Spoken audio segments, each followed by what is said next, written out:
What happens when a man you trust to entertain your children is hiding the darkest of secrets? And why did no one suspect the killer clown living next door? John Wayne Gacy, a respected businessman and beloved member of his community, was living a double life. By day, he was the Pogo the Clown, a charitable figure who entertained at children's parties. By night, he was a ruthless killer, with a chilling murder spree that would leave a trail of terror stretching across multiple states. But what was the real reason behind Gacy's heinous acts, and how did he manage to hide in plain sight for so long? Was he caught too late? Was there something that could have been done to stop him? John Wayne Gacy's reign of terror began in the 1970s, when young men and boys began to disappear without a trace. His method was disturbingly simple: lure victims to his home, often with promises of work, money, or entertainment. Once they were inside,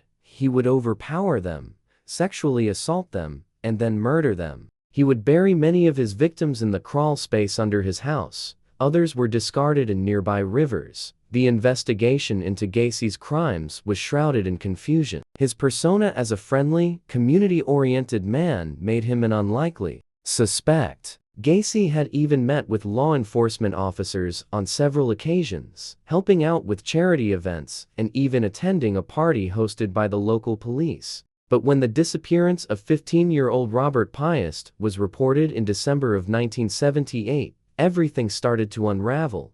Gacy was eventually arrested after investigators linked him to Piest's disappearance, but it took months of painstaking work to uncover the full extent of his crimes. The discovery of 29 bodies at his home shocked the world, but the question remained: why did it take so long for anyone to suspect him? What was it about his seemingly normal life that allowed him to remain under the radar? Why was this case never solved for so many years? Despite multiple investigations into Gacy before his arrest, the authorities failed to connect the dots. What did they miss? Could Gacy have been caught earlier, or was it the sheer confidence of his public persona that allowed him to slip under the radar for so long? Were there warning signs that were ignored? Why does John Wayne Gacy's case continue to haunt us decades later? His gruesome murders, the fact that he was a beloved figure in his community, and the disturbing reality that he was a literal clown hiding in plain sight still shocks us. His case raises questions we can't shake. How could a man hide his true identity so effectively? How did he manipulate those around him, convincing them that he was harmless, when, in reality, he was anything but? The community's shock at the revelation of his crimes was palpable. Many were left asking, how could we have been so blind? Online, countless conspiracy theories emerged. Some speculated about potential accomplices, others questioned whether there were even more victims whose bodies were never discovered. What happened to those who never made it to Gacy's home? Could he have murdered more people than we'll ever know? Could Gacy's reign of terror have been stopped sooner, or was his path of destruction inevitable? What did John Wayne Gacy leave behind that no one has dared to talk about? And were there other victims whose identities were never discovered? Could there still be secrets buried in Gacy's past that we haven't uncovered yet? What does it take for someone to blend into society while hiding a deadly secret? What was John Wayne Gacy's true nature, and how did he manipulate his way through the justice system for so long? When Gacy was arrested in December 1978, the world was stunned. 29 bodies found buried under his house. Yet, as the investigation deepened, the more disturbing questions began to surface. Gacy's ability to hide in plain sight seemed impossible. How did this respected member of the community manage to keep such a gruesome secret? How did he evade suspicion for so many years? And what were the psychological games he played that allowed him to continue his killing spree unchecked? Once Gacy was arrested, the true extent of his crimes came to light. His home, once a place of normalcy, became a horrifying crime scene. But it wasn't just the number of victims that shocked investigators, it was Gacy's demeanor. He showed no remorse for his actions. In fact, he relished the attention, playing the role of a man wronged by the justice system.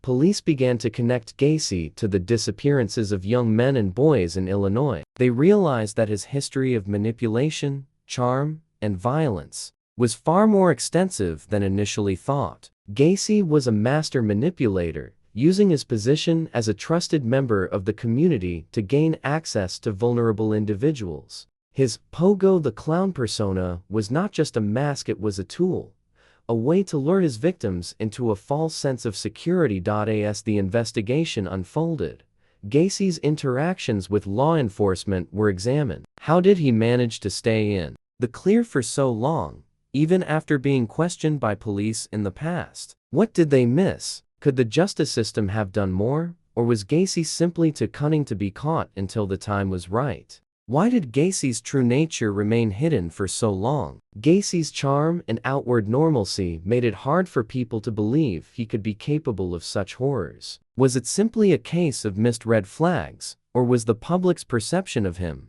skewed by his outward persona? How did Gacy evade suspicion, even when law enforcement had him under their radar? The lasting fascination with Gacy's case lies in the sheer contrast between his public and private lives. To his neighbors, Gacy was a good guy, a pillar of the community. But behind closed doors, he was a predator, hunting young men with ease. His ability to maintain such a facade is what continues to baffle experts and the public alike. How could he keep up the act for so long, all while living a double life?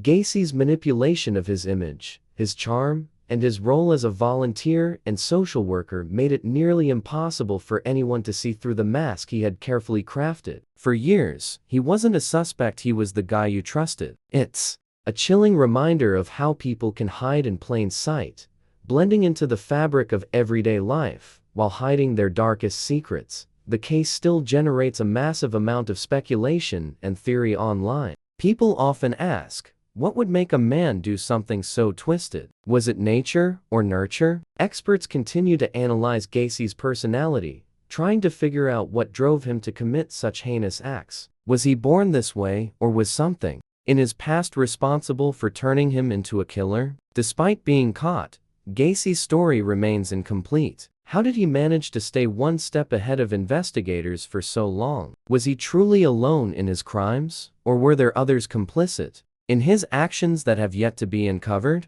And what can we learn from the fact that such a seemingly ordinary man could hide his true self from those around him for so many years? What happens when a killer refuses to take responsibility for his actions, even in the face of overwhelming evidence? How did John Wayne Gacy manipulate the justice system, and what role did his eerie charm play in his trial? The world had already been rocked by the discovery of Gacy's gruesome crimes, but the real shock was yet to come: his trial. John Wayne Gacy's behavior during this critical time left everyone stunned. He refused to accept guilt, and instead, he played a twisted game of psychological manipulation, all while being caught in the crossfire of public outrage. But how did he convince people of his innocence, and why did his defense team struggle so much to prove his insanity? Gacy's trial revealed layers of darkness, from his chilling behavior in court to his continuous delusions about his actions. As Gacy's trial began in 1980,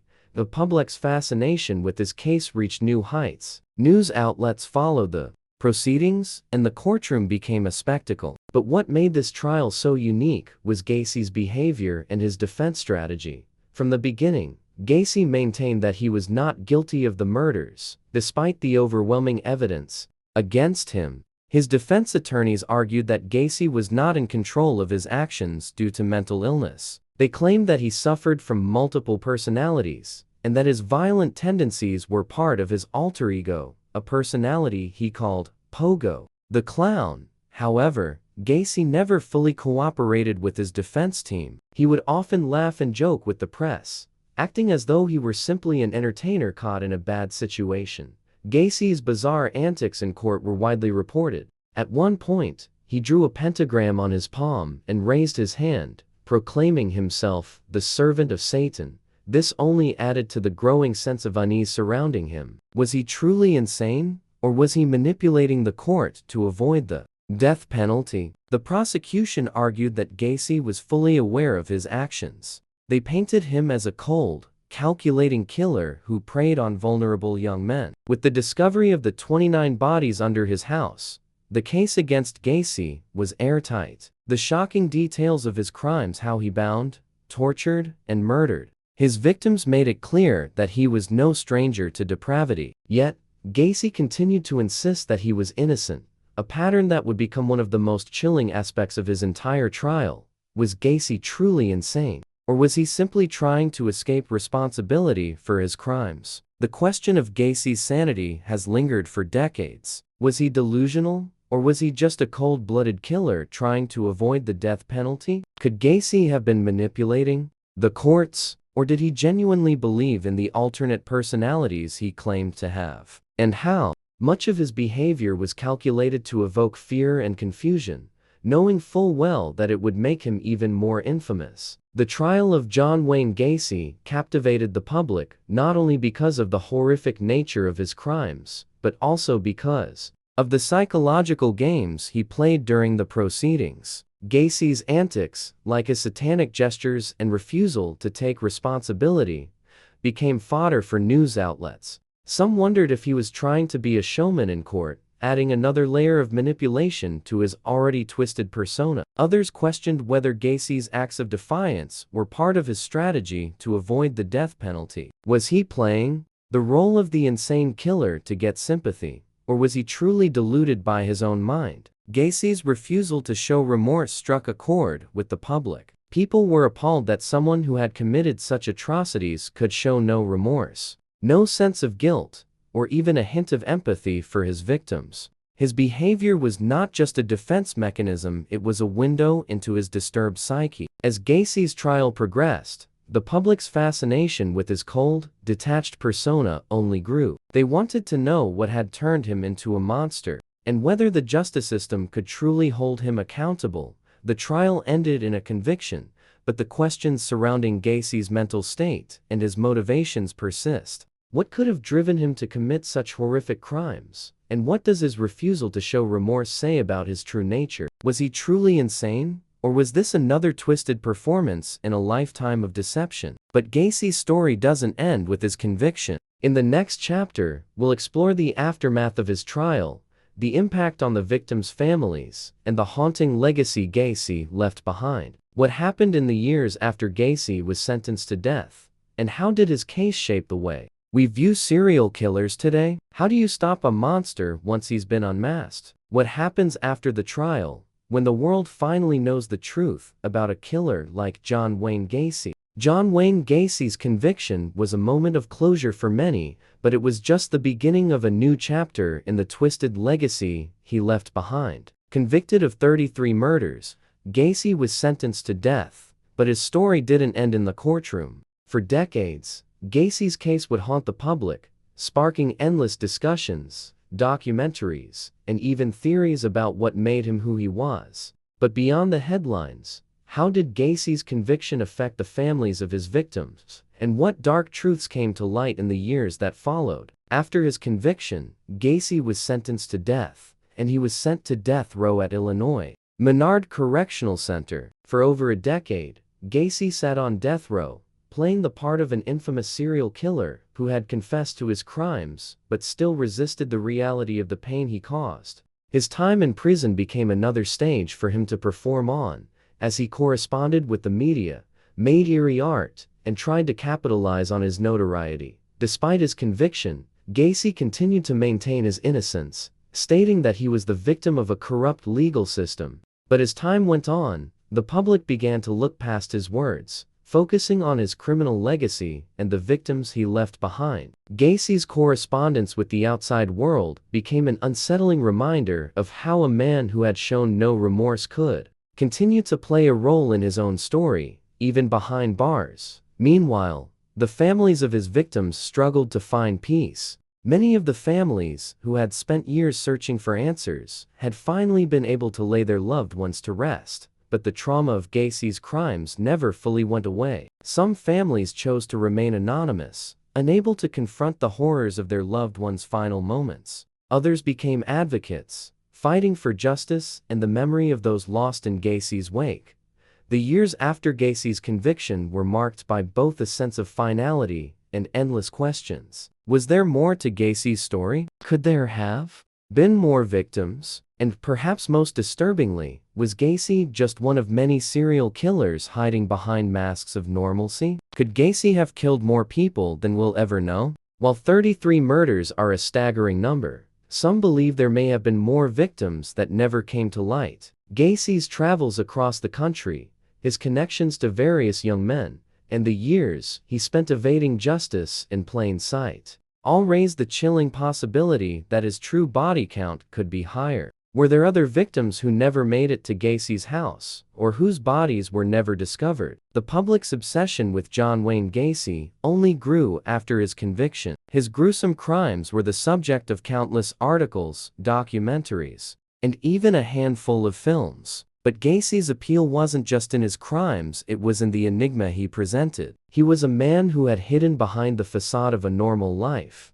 a man who was a trusted member of the community, and yet, behind closed doors, he was a monster. The more people learned about Gacy's crimes, the more they were drawn to his story. The questions surrounding his motivations, what drove him to kill, and why he targeted young boys became the subject of endless debate. Was it his childhood, his obsession with power, or was he just a product of a deeply disturbed mind? Some experts debated whether Gacy had suffered from any psychological disorders, but many agreed that his behavior was a result of deeply rooted personal demons and a lack of empathy. For years, Gacy remained an object of fascination, his story an example of how a killer can blend in with society and continue to manipulate the world around him, even after the truth is exposed. While John Wayne Gacy's final years on death row and his eventual execution in 1994 provided a sense of closure for many,